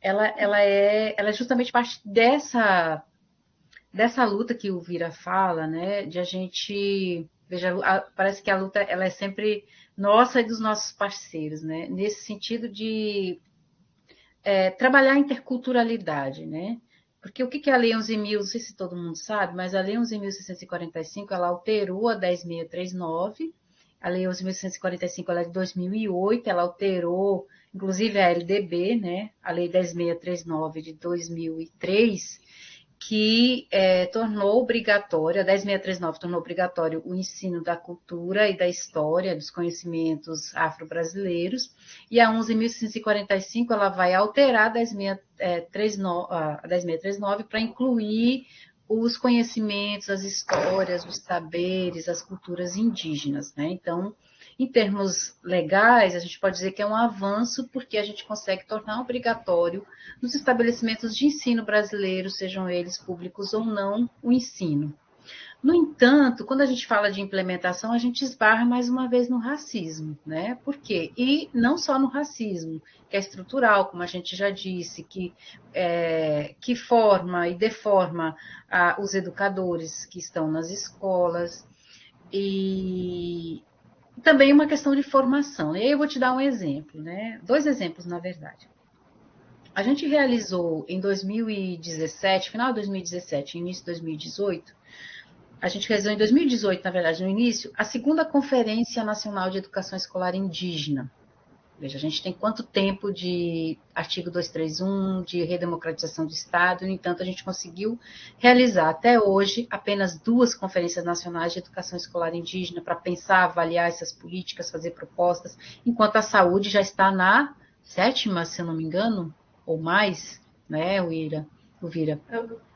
Realizamos a 6ª, no final do ano passado. A 6ª, já vai para a 7ª, né? Então, veja, nós estamos falando de uma das áreas, porque território, saúde e educação são estratégicas para pensar a possibilidade de existência, da nossa existência enquanto pessoas etnicamente diferenciadas. Aí nós realizamos, eu enquanto educadora indígena, né, à frente da Secretaria de Educação Estadual, na pasta da educação escolar indígena aqui na região, na 4ª Unidade Regional de Ensino, aqui em Marabá. Nós realizamos em quase todas as aldeias, nos Avaeté, que a Jane citou agora, os Avaeté Paracanã. Pela primeira vez eles foram ouvidos com relação às demandas, né? Depois de 30 anos de um programa Paracanã que não possibilitou a aprendizagem da língua portuguesa, eles demandaram uma educação pública, uma educação que trabalhasse a língua portuguesa como segunda língua. Então, assim, a gente ouviu os parentes nas suas comunidades, né, nas suas localidades. Eu estou falando especificamente de Itupiranga, que é um município que tem os Aticum, os Guajajara e os Avaeté Paracanã, claro, com suas especificidades culturais, linguísticas, os Aticum que tem a língua portuguesa como única língua, né, os Guajajara que estão em processo de revitalização da língua Guajajara, e os Avaeté que são muito, né, tem uma especificidade diferenciada, que é de terem a primeira língua, a língua Avaeté Paracanã, e requererem a língua portuguesa. Nós elaboramos as propostas, conversamos, passamos dias conversando com eles, e nós fomos à Conferência Municipal de Educação em Itupiranga. Veja, estou falando de um município que convive historicamente com a diversidade cultural indígena, né?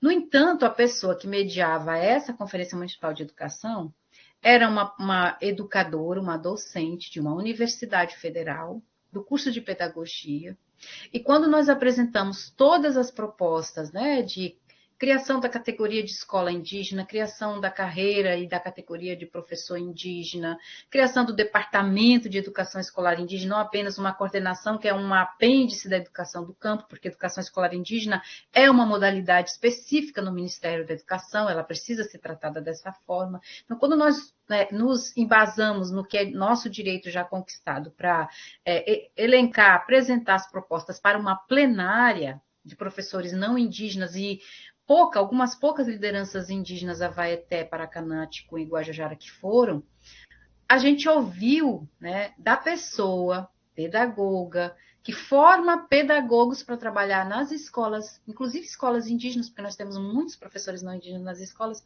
que ela nunca tinha ouvido na vida. Ela falou em tom de deboche, como se ela quis dizer que nós éramos doidos, que a gente era, sei lá, que a gente tinha vindo de um outro país ou de uma outra galáxia, porque ela disse assim, eu nunca ouvi falar, eu tenho 20 anos de magistério superior, eu tenho mestrado em educação, eu nunca ouvi falar, como se a gente fosse umas, sabe, é como se ela estava tentando nos idiotizar, assim, que é isso que vocês estão falando? Que abobrinha é essa que vocês estão dizendo? Ou seja, é uma pessoa que está deformando educadores, né? E eu estou falando de quando? Estou falando de 2018, 10 anos depois da Lei 11.645. E essa professora, entre aspas, ela simplesmente tentou nos humilhar diante de uma plenária numa conferência municipal de educação, mas a gente deu a volta nela, né? Porque aí o Mátia, que hoje ele é Veró, ele mudou de nome, que é Avaeté Paracanã, ele praticamente recitou para ela toda a legislação nacional de educação escolar indígena. Eu auxiliei. Em termos de formação, eu disse que nós também temos formação para falar sobre isso, que nós temos conhecimento de causa e que nós somos pessoas adequadas para falar sobre isso, porque nós somos indígenas. E nós sabemos do que nós estamos falando. Bom, o resultado foi que a plenária toda concordou com as nossas propostas, elas foram aprovadas, e infelizmente essa educadora, hoje, ela orienta pessoas indígenas em formação na universidade, o que eu lamento muito, né? Então, é só para te dizer, José Carlos, um exemplo, né? Outro exemplo, isso aconteceu hoje, né? Eu fui, como eu sempre faço, eu sou convidada, eu vou para as escolas de ensino fundamental, educação básica, trabalhar o Dia dos Povos Indígenas, e aí, é claro, eu costumo fazer essas brincadeiras, né? E eu perguntava para eles se eles achariam, o que eles acham, eu estou falando com crianças de 1º a 5º ano, o que eles achariam se alguém, né, vindo de um outro lugar, entrasse na casa deles e dissesse, eu descobri essa casa agora vai ser minha. Peraí, mas você já morava lá, né? Você já morava na sua casa, mas essa pessoa disse que ela descobriu essa casa, agora você vai trabalhar para ela, né?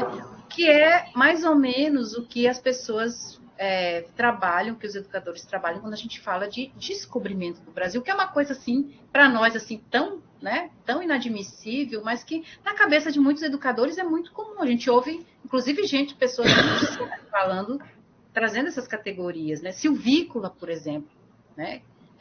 Desconhecendo o artigo 231 e os avanços constitucionais que nós conquistamos a duras penas, né? E aí, nessa escola, tem 2 crianças xicrim que estudam.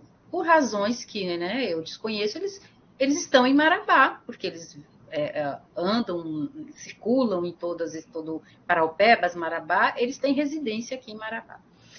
E essa criança, quando eu perguntei o nome, todos me disseram o nome dela é Carol. Eu falei, não, pode ser Carol, né? E aí eles explicaram, né? Na verdade, eles disseram que ela quase não fala português, de fato, é uma menina, né? Falei, mas aí eu me aproximei da criança e eu perguntei, como é seu nome? Né? E ela falou o nome dela na língua xicrim. E aí eu aproveitei o exemplo para dizer, olha, por que ela está utilizando um nome que não é o seu? Imagine você, né? E aí eu fiz aquela outra comparação. Imagine você ir para um lugar que não é o seu lugar, né, de pertencimento, mas que é o seu lugar, porque você é brasileira. A Carol é brasileira, né? A Carol, como eles estão dizendo ali, chamando a Copeiti. Então, veja só.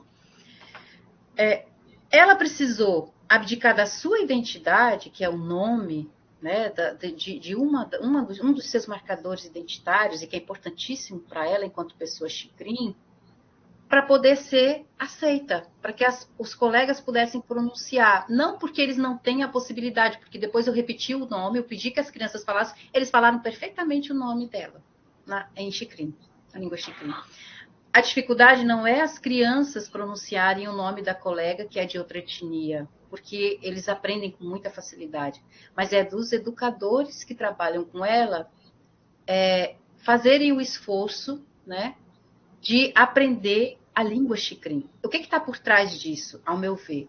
É o racismo na cabeça das pessoas, né? De dizer, não, então, os educadores nem sabiam o nome dela, de fato, né? O nome na língua Xikrin. Então, por que eu estou trazendo esses dois exemplos? Tanto o exemplo da professora, quanto o exemplo prático de uma criança indígena, Xikrin, estudando em uma escola não indígena, que precisa, de alguma forma, abrir mão do seu nome, que é parte da sua identidade, para ser aceita. Que sociedade é essa? Em que nós precisamos mudar. Isso é muito comum entre os gavião. Por exemplo, a Jane conhece o Zeca. O nome do Zeca é Pepcrate. Honore, Pepcrate, Honore, Concharte. O Covetieri é Covetieri, Caipeiti, Parcategê. No entanto, o Covetieri se apresenta para a sociedade não indígena, se apresentava, porque ele já faleceu, como Roberto, e o Pepcrate como Zeca. Ninguém conhece praticamente o nome do Zeca. Ele é o Zeca Gavião, ele não é o Pepcrate, né? Por quê? Porque justamente a ideia de para eu não precisar estar lidando todo dia com racismo por conta do meu nome, porque a gente já lida com tanto racismo. Né? Das pessoas dizerem, seu nome é difícil. Foi isso que eu falei para as crianças e para as professoras, né? Por que a Cupaiti não está usando o nome dela? Justamente porque as pessoas dizem, é difícil, eu não sei pronunciar. Mas o que está por trás disso? É o racismo. Então, será que a Lei 11.645, ela está dando conta de aparar isso? Ela está dando conta se a formação que esses educadores da rede, né, seja estadual ou municipal, estão recebendo, reproduz o índio da cabeça de 1500? Reproduz os mesmos estereótipos que a gente luta tanto cotidianamente para desconstruir? Né? Então, eu acho que é importante a gente ter uma lei, é uma conquista, é uma reivindicação nossa, mas se ela não for implementada de forma adequada, ela vai ser outra lei, como tantas que nós já temos, que não produzem, de fato, mudança no cotidiano das escolas, mudança estrutural e cultural na relação que as pessoas têm com a diversidade indígena nesse país. Né? Então, acho que não dá para a gente dizer assim, temos uma lei, resolvemos a vida. Não resolvemos. Os professores não estão tendo formação adequada, nesse caso, nem na universidade, muito menos na rede municipal. Porque o que a gente vê ainda é a reprodução dos estereótipos, a reificação do preconceito e do racismo cotidianamente. Tá? Então, só para responder o José Carlos, eu já me estendi. José Carlos, é isso. Se você tiver alguma experiência, claro que nós temos. Tem pessoas fazendo trabalhos muito bacanas nas escolas.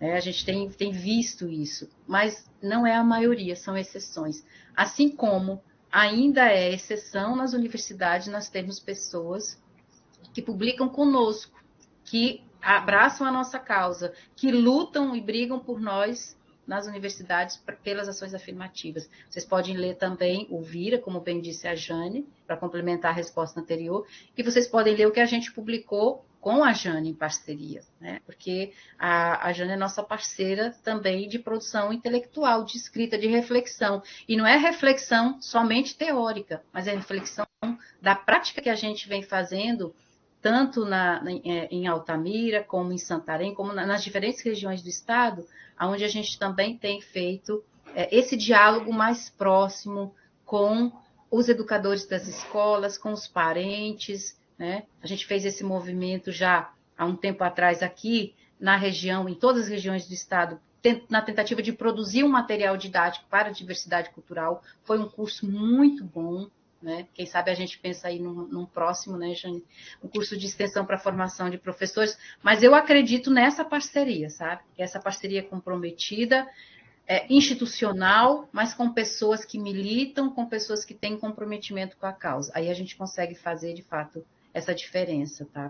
Para de fato, efetivar, né? Porque a Lei 11.645 é muito boa, mas a gente precisa avançar na efetividade dela. Obrigada, Rosane, querida. Eu quero, só antes de fazer as outras perguntas, de dizer que o Isotrucá, que é o cacique Trucá, está nos assistindo, e ele mandou a mensagem que ele não conseguiu publicar no chat, mas ele está mandando que parabenizando todo mundo, falando que vocês estão arrasando. A doutora Jane, como sempre, nos oferta muitos ensinamentos. Essas pessoas que falam são autoridades na questão indígena. Agradecendo a todos pelas falas. E eu vou passar aqui a pergunta da Mariana Barbosa, que eu acho que a Jane pode responder essas perguntas, né? Ela diz o seguinte, primeira pergunta: o que esperar dos próximos anos do Executivo Federal depois de 4 anos de total abandono? A Ana Kelly, ela agradeceu aqui, né, o processo de invisibilização dos povos originários, comentada pelo processo de colonização do pensamento ainda é forte. Fico muito feliz de ver o movimento descolonizar atual. Obrigada por esse evento. A Mayama diz, obrigada pela exposição. Gostaria de perguntar, quais expectativas com a criação do Ministério dos Povos Indígenas? As perguntas são essas. Aqui o resto são as mensagens que estavam aqui do ISO. Depois tem aqui, parabéns pelo evento, primeira vez participando, foi muito proveitoso, obrigada por abrir o webinar ao público.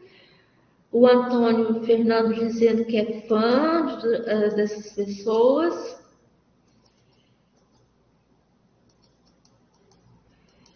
O Wanderson Dias, esses momentos servem para refletirmos o tanto que somos preconceituosos. Os povos indígenas podem e devem estar em todos os ambientes de poder. Na minha faculdade havia um indígena e as pessoas olhavam com espanto. Hoje, com as políticas afirmativas, essa diferença diminuiu, mas ainda é muito grande. O Pedro Felipe diz assim, William, o senhor estava falando da espiritualidade. Eu já usei a sananga e acredito muito na sabedoria espiritual dos povos indígenas, inclusive no espiritismo, que eu também acredito, tem os caboclos. Lembro que no webinar do racismo estrutural do ano passado teve a participação de uma representante de um centro espírita que tem a cabocla Jurema, salvo engano. Eu acho que foi um webinar que nós realizamos sobre tolerância religiosa. Aqui tem mais um comentário da Matilde, citando um episódio triste, colocou o link aqui para todo mundo. O José Carlos Pereira agradece pela qualificada e incrível resposta da Rosane, uma verdadeira aula. E eu vou passar a palavra para a Jane pedindo desculpa, que eu não vou ter como ler mais, que nós temos o horário de encerramento do webinar, então eu vou deixar a palavra com a Jane. Nós só temos 3 minutos, né? Então, o que eu quero dizer... né? Até 18? Sim, mas é porque a gente começou 18h06, aí nós temos mais 10 minutinhos. De todo modo, temos pouco tempo, né? O que eu ia dizer é assim, sempre a gente tem pouco tempo para discutir todas essas questões, porque elas são sempre de grande monta. O que eu acho interessante é que elas não precisam necessariamente se estender. A nossa função aqui é colocar todas as interrogações na cabeça das pessoas, né? Para que elas possam... Os poucos exemplos que a gente deu, quando a gente teve que falar, eles podem ser aproveitados para vocês todos rebaterem as questões quando vocês ouvirem. A Rosane estava falando da menina Chikrin, eu me lembrei das minhas colegas que eram japonesas. Uma chamava-se Atizuco e as pessoas chamavam ela Lúcia. E a outra chamava-se Quinie, como Quinie supostamente era mais fácil, todo mundo chamava a Quinie pelo nome. Então, para vocês verem, e hoje isso acontece com muita frequência. Se a gente pensar no incêndio que houve em Belém semana passada, as reportagens não sabiam dizer se a nacionalidade das pessoas donas das lojas, se elas eram coreanas, chinesas, japonesas e assim por diante. Saía qualquer coisa que viesse do Oriente, vamos dizer assim. Então, na verdade, a gente avançou. Acho que a gente vai continuar avançando. As questões do acesso ao judiciário, que acho que foi o que a pessoa perguntou, eu tentei anotar, mas me perdi aqui um pouquinho, porque eram muitas questões. Eu acho que a gente vai conseguindo avançar. Hoje nós temos pessoas que advogam, que vão à Corte Interamericana, que vão ao Supremo Tribunal. Nós temos um conjunto de advogados indígenas que, inclusive, hoje estão em discussão. Então, nós temos grandes possibilidades de avançar. Acho que os 4 anos foram deletérios, mas nós temos 100 e poucos dias de governo e temos avanços. O que eu queria chamar a atenção para esse, que, na verdade, nós temos avanços, mas as pessoas estão fazendo de tudo para travar os avanços. Não é à toa que as áreas indígenas estão sendo invadidas.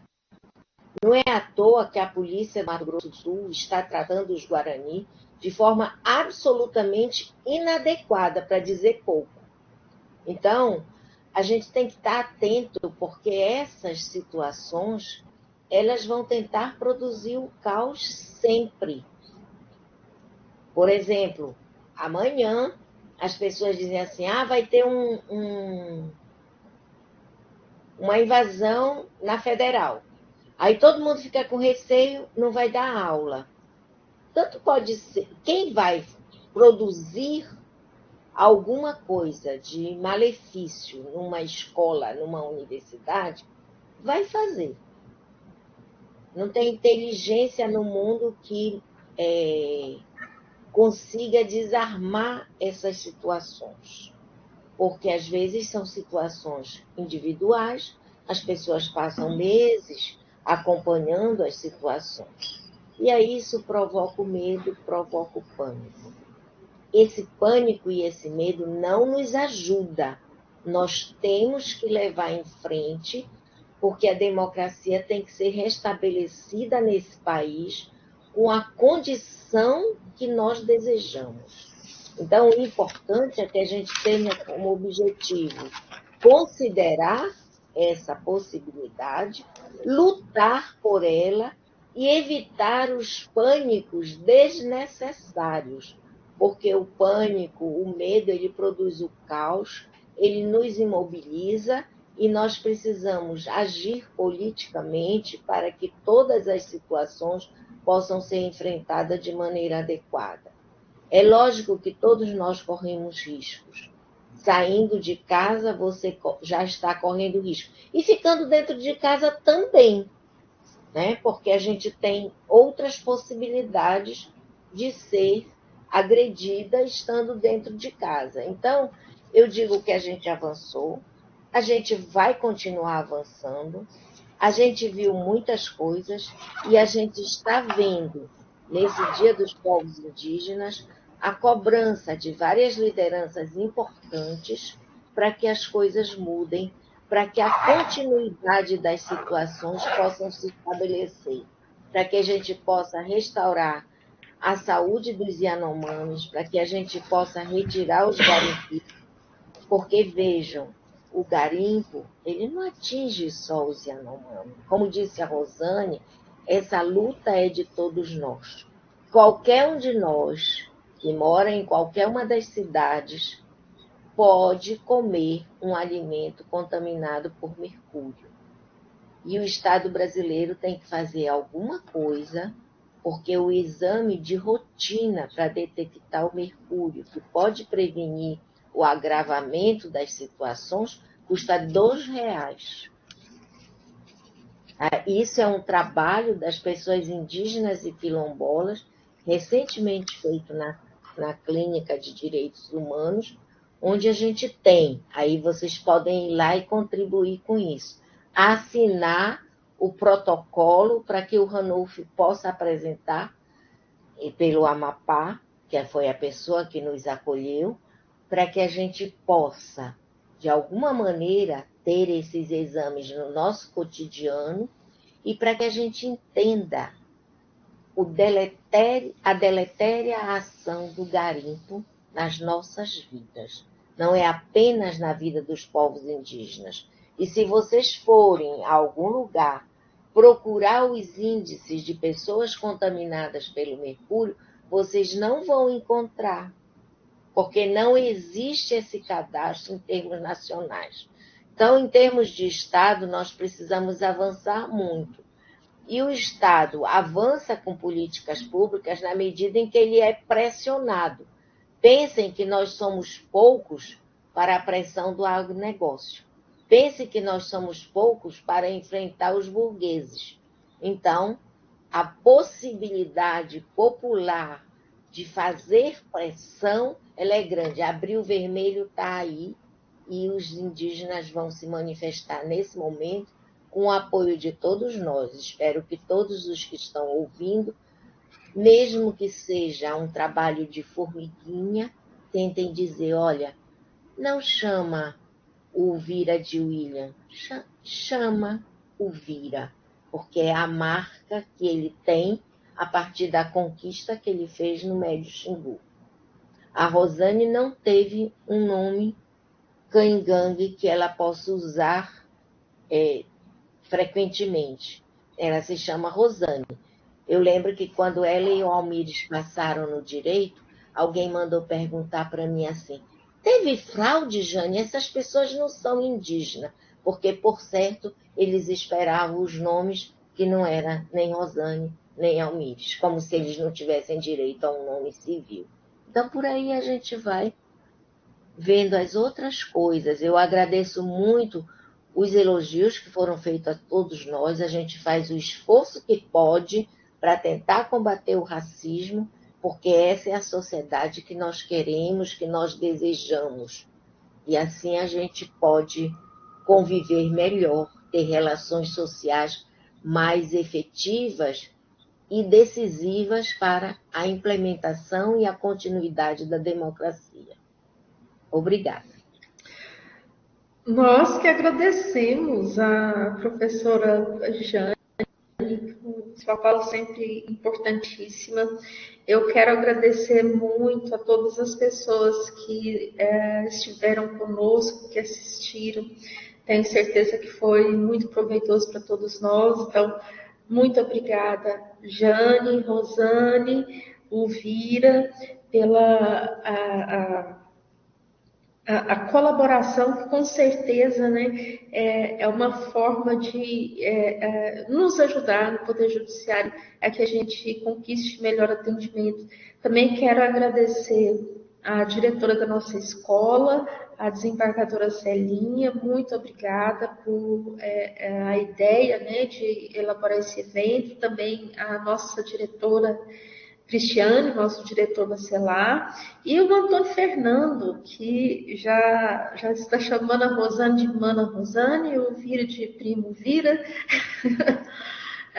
que também é o organizador desse evento. Muito obrigada, Antônio Fernando. Antônio Fernando é ótimo, temos trabalhado, trabalho com ele com prazer na organização desses eventos. Muito obrigada, então. Desejo a todos e a todas boa noite. Muito obrigada.